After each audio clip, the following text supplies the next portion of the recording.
things since sliced bread. Yes. Hey, what do you know? It's another episode of Hear Me Out, a podcast of bad ideas. How's it going? I'm doing good. How are you? I'm doing good. Yeah, it's Zach, and over here we got Pearson and Evan. That's right. Yep, and if those people back there can keep the noise down, you can order your coffee a little bit quieter. Thank you. Does everyone have to order a Frappuccino? Seriously, it's a coffee. It says Starbucks coffee, and everyone gets a Frappuccino. It's a little ridiculous. Yeah, anyways, we invited to our Starbucks. They're going to sound like they're on different microphones, but we invited Roman, otherwise known as Finn G, and LAZERBOI, otherwise known as the LAZERBOI. The LAZERBOI. Yes. How's it going? The only one.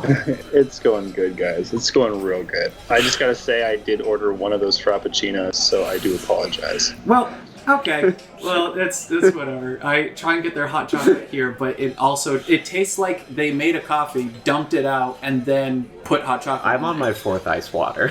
I will. I gotta say, I used to work at Starbucks, and Did you? it was made pretty bad. Oh, I really? tasted it, by the way, Roman. To be honest, and this may be a hot take, I hate Starbucks water. Like, I think it is the worst water. I can't drink it. I agree. To tell you the truth, I kind of agree with you.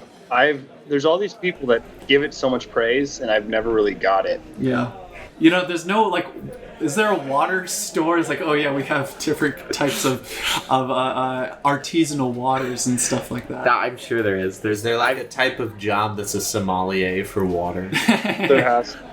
Yeah, I mean, they have all pho joints and places that there's that place that just sells churros, like one city over, and it's just churros, and they're never open, and I hate them. I threw a brick through their window. They're open then. Wow. That's a little nuts. Yeah, that's me. I'm a bad boy. I need my churros and I need my hot chocolate. If I don't get it, I'm crazy. That's usually the thing. Evan was talking earlier about how everyone says best thing since sliced bread, but what the heck is what were they saying before? It's like, oh, this is the best thing since I guess it's the best thing. I guess what we'd have to figure out is when was sliced bread invented? And How were people eating bread before? They weren't slicing it. It was one single loaf and they would just go at it. yeah. you'd have to Because a lot of people cut off the crust. Yeah. What would they do with peanut? I don't know what you'd do with peanut butter and jelly. You stick like a peanut butter hose into it, and then Would you just put it between your hands and then Yeah, no, each person would get a loaf. Like, sorry, family, you guys get to start. We have no way of separating this bread. I don't have to tell you guys. I want to know what happened when they invented sliced bread. What did they say? This is the best thing since... Now! Right now! Oh. He's probably just I'm sorry, you have to use a whole loaf for your butter and jelly. It's not like they slice this stuff. Yeah. It's just like... Or Wait, hold do on. It's like, they? You know Or what? do That's they? not a bad idea. And then he pulls out a katana. Yeah. yes. Pretty sure that's an SNL sketch. There's, you know how everyone nowadays, when a new thing is invented, is like, oh, this is going to put these types of people out of business and stuff. Bread knife makers were probably up in arms at the moment when sliced bread was made. It was this is 90% of my business, and the other 10% is making the knife. I have nothing. Stinking big bread. They were actually saying that's the worst thing since sliced bread. They have a completely different expression. So Gotcha. maybe instead of selling bread knives, they just went into the business of slicing bread. Oh, there you go. And that's actually kind of sad. So bread cutters are this is the worst thing since sliced bread. How's your day going? Oh, it's basically sliced bread. Jeez. That bad, huh? My grandfather's grandfather, all bread slicers. Oh. Yeah, man. His grandfather before him was an unleavened bread slicer. Oh. Do you there we go. slice An unleavened bread cracker? So maybe it's the best thing since leavened bread. It's the best thing since leavened bread. Yeah, that's probably what. And then before bread. What did they do before bread? That's my question. This is the best thing since eating wheat raw. I think we're not going deep enough with this. I think it really has to do with, what were they doing before bread in general? Yeah, that's man. This went way deeper than I thought it would be. Let's go down this rabbit hole. You want the red loaf or the blue loaf? What do you even do with wheat if there is no bread? Yeah, that's it was just there. It's like, oh man, You trade it for sheep in Catan. That's it. Yeah, it's Deep just cuts. a trading good. Yep. Top. Deep cuts. Those are some deep cut, hear me out stuff. Well, everyone here listening right now knows that Hear Me Out is a podcast of bad ideas where we take y'all dumb ideas, which is typically just ours. We're not doing a whole lot of crowdsourcing. We don't have any Reddit or any place for you to submit ideas. I would make I our have job one easier. Reddit follower. Do you really? Yes, it's another account of me. Oh well, We should get like a. that's worse than your mom. We should somehow find a way to get suggestions. Yeah, that Does would anybody be... suggest anything on YouTube? We posted on YouTube. People suggest stuff, I just don't like We them, don't- so I don't use them. Okay. Yeah, but we have, like we mentioned before, We're Roman. gonna lose our only listeners. No, I'm so sorry, Justin. But Oh, man. Roman Guth. Is it Guth or Guth? It's good. Okay, Roman It's Guth. I'll just go by Finn G for the rest of Okay, the podcast. Finn It's simple. G, Finn space G dot, because there is a Finn with two N's and a G, but no dot. And then we No. have the LAZERBOI, otherwise known as LAZERBOI. They're both musicians. They record music together and separately, I assume, as well. And they have recorded music for 2 projects of ours that we worked on two Indeed. different Yep, channels. through Fourth Man Cinema. Yes, yeah. I think Quincy, you were the first one who's also known as LAZERBOI. You recorded for The Machine. You did some stuff. We sent you a short film, and we just said put music on it. What was that experience like? It was fun. It was interesting. It was the first time I'd ever done anything like that. Yeah, you hadn't done any scoring before, or anything like that. Yeah, not really. Not for anyone else. Yeah. How did we contact you? Was it through Alex? I assume. Yeah. We're in the middle of recording a podcast. Sounds so And loud. Let's start at the top. So, It was the loudest Starbucks I've ever been in. Yeah, I know. Jeez. yeah, this Starbucks is insane. Just burst straight through a window. They dropped an entire crate of coffee. She's the back a room. crazy homeless, woman, but we all love her. Oh, yeah, exactly. Anyways, let's start at the top of that question. That was actually, this is kind of a side story. We were talking to somebody out in Hesperia. Yeah. And I forgot how this came up, but it was, my mom was like warning her about like that they were going into a rough area or something, and she's like, I work at a Starbucks in Hesperia. She's like, I daily fight off like 25 homeless people. Really, I'm not in Starbucks enough to know this kind of thing. I'm usually in Coffee Bean, which I also hate, but not as much. But they have better water because they let you pour it because they know they can't do it.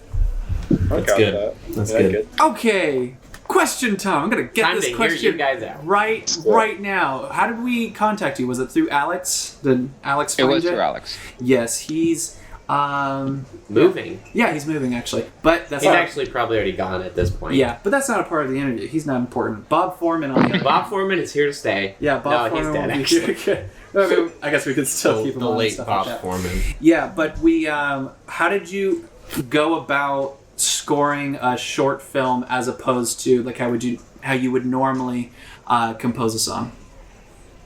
I would say scoring is so much different than regular music making because you're not you don't have much of the same kind of structure as you would when you're making a regular song. You kind of the structure kind of goes along with the video, so you have to watch the video and kind of detect where the let's say the emotional parts of the video are or the scary parts, and try to compose with that rather than just making a song. Did that make certain things easier, having like things that directly influence the music in front of you to look at? In some ways, it made it easier. In some ways, it made it a little bit more difficult. Oh yeah, how so?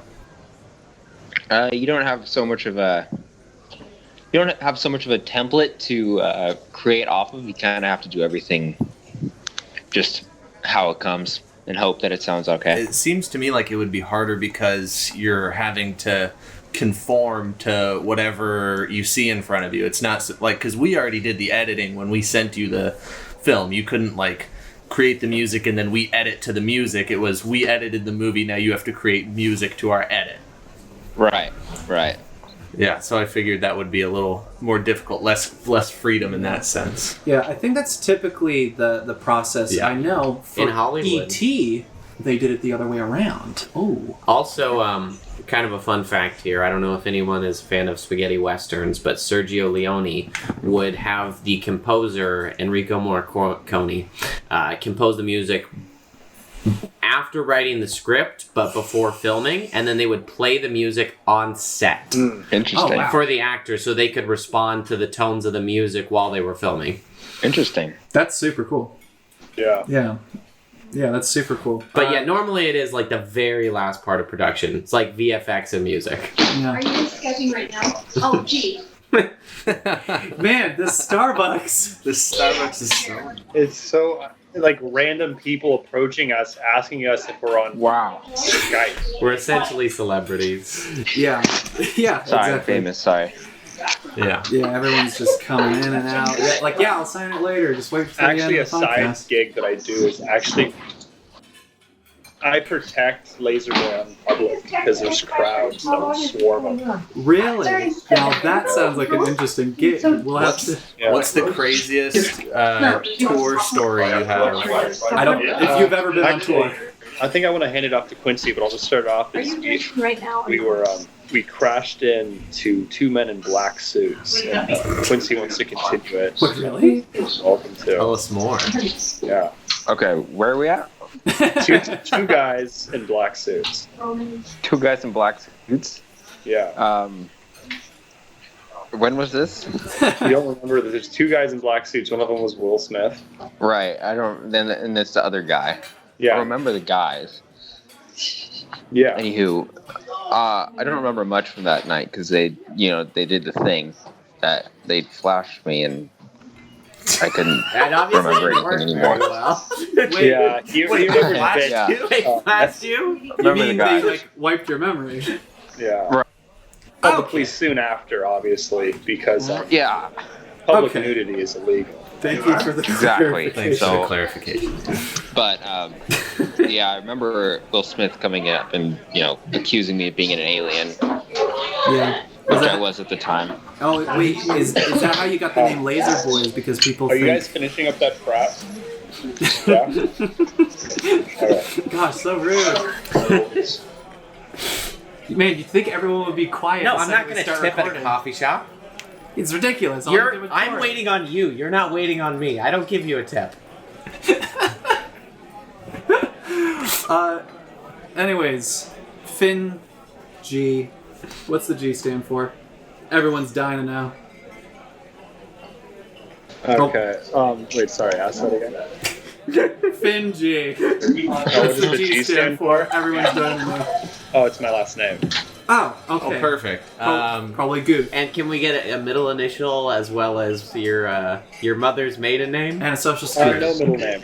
No middle initial. Just G. No middleman. Got it. Well, you recorded music for another project that I did that Evan and Pearson also recorded on, and I used one of your songs that we're gonna go over later, and then you also wrote another song for it, and you remixed some of the music from the original project from Nausicaa. Sorry, we're moving spots right now. Okay, no problem. Okay, we'll wait. Yeah, we can take a little time out. Time There's a out. little lot of people talking. You know, that's what you get when you Yeah. don't pay for a professional Yeah, we'll studio and record- you're at Starbucks. We'll record the rest of this in the bathroom. Okay. Alright, we're in the same stall now. Okay. That's a little awkward. The same stall, and then we're on the we're at the urinals, I guess. Okay, gotcha. Anyways, Finn, the G, the original Thank G. you. I thought it was funny how I contacted you about the music because I was looking for someone like another YouTuber to make music for the project I was working on, which was dubbing over Nausicaa. Yeah. I contacted you and you immediately responded, like in the comment section on one of your videos. Yeah. And then like I went to Instagram and we continued the conversation there. I was like, wait, we have like a lot of mutual followers. Do I already know this guy? And it turns out we kind of did, because you were on a short film that I wrote, Yes. and the script was scrapped. So if it's bad, it's not my fault. And you were the clacker, the second AC on that project, right? I was the proud clacker. Yes, it's one of the best jobs in my opinion. Absolutely. Now, how would you say your career in clacking has affected your music? Not great. I was in a recent Neil Breen film. Didn't go too hot, but Yeah, that doesn't sound. that's a story for another time. yes, we'll say that for another time. So kind of the same question. You did a score, but not to any footage. I just said, here's the project, make a thing for me.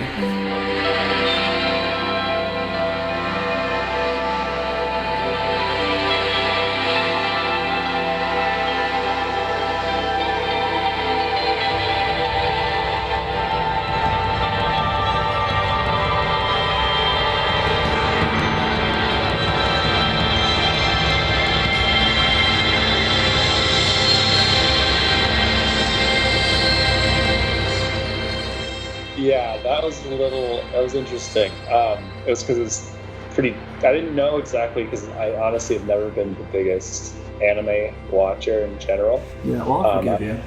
I know that I've seen that. I can't remember his name, but Joe Hisashi?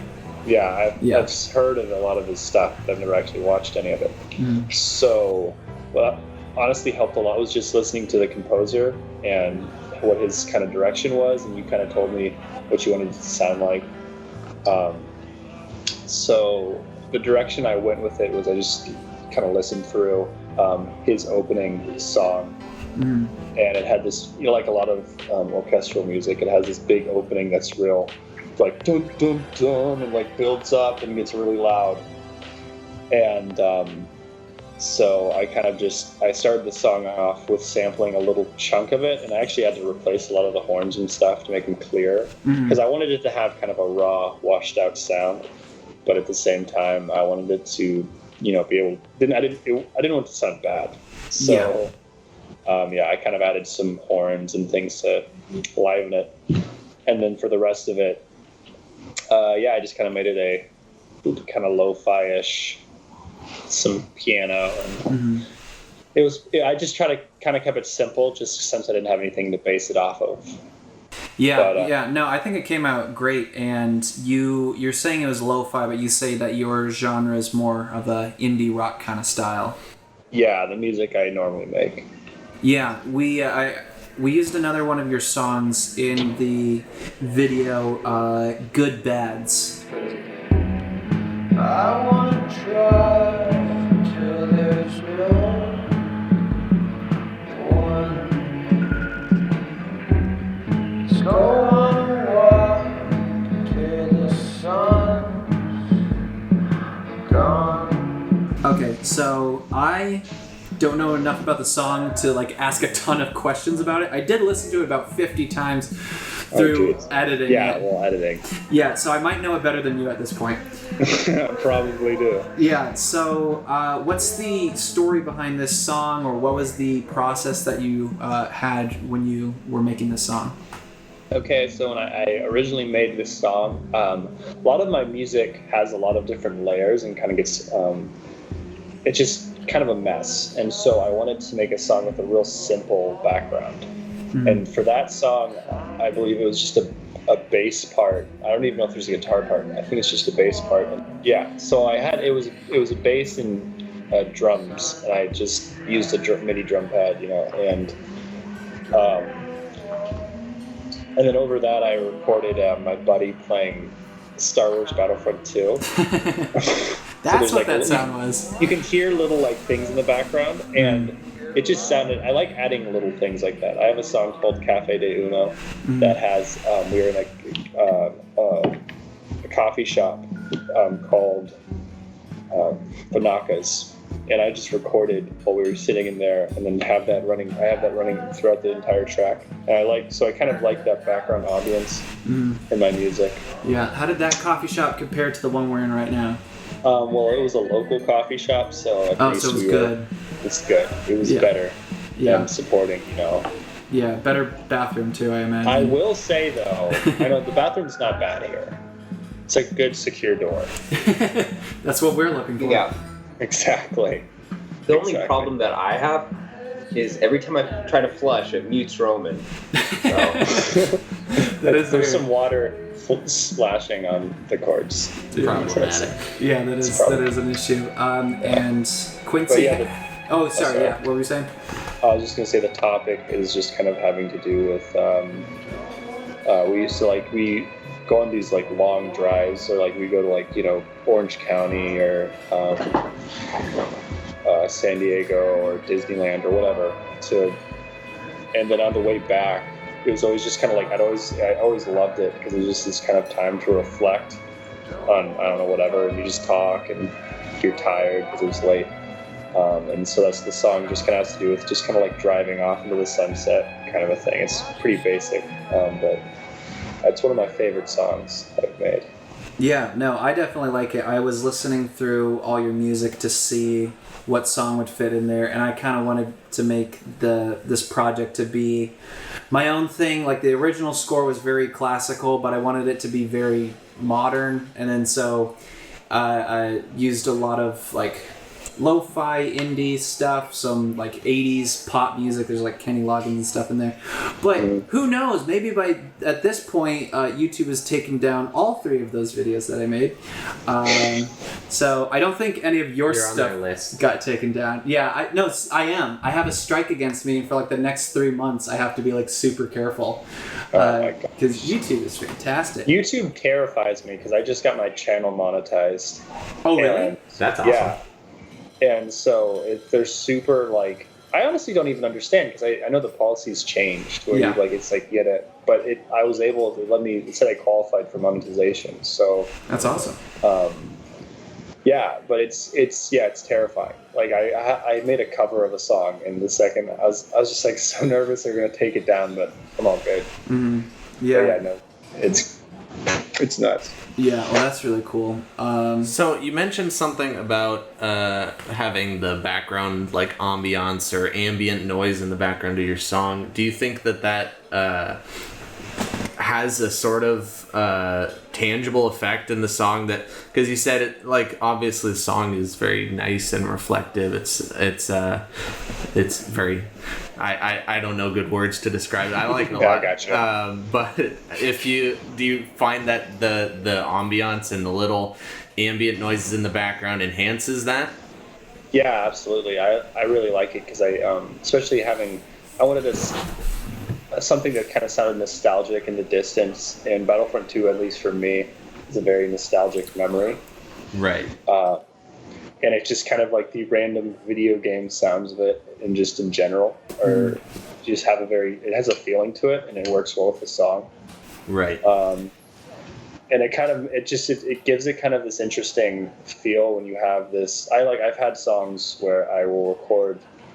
I can't remember which song it even was, but I recorded this like the noise of just a record moving, the sound like the the hiss of it, and just had that playing in the background because honestly, like it's a good filler and it makes the song sound more full. It's interesting. I wonder if other listeners like pick up on it like specifically, or if it just is evocative because it'll. I wonder if it's more like you know how when you smell a certain smell, it'll take you back to like a feeling, but you can't pinpoint exactly what it is. But it'll like smell like, oh, this smells like childhood, or something like that. Or I wonder if it's similar in that sense. Like you hear it and you go like, oh, that sounds familiar, and it smells like someone else's childhood. Exactly. Whose childhood is this? Exactly. Yeah. Interesting. Yeah. No, that's really cool. So your style is largely like very mellow, which really contrasts a lot of the stuff that Quincy does.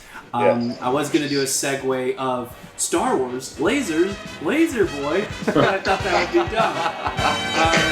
be dumb.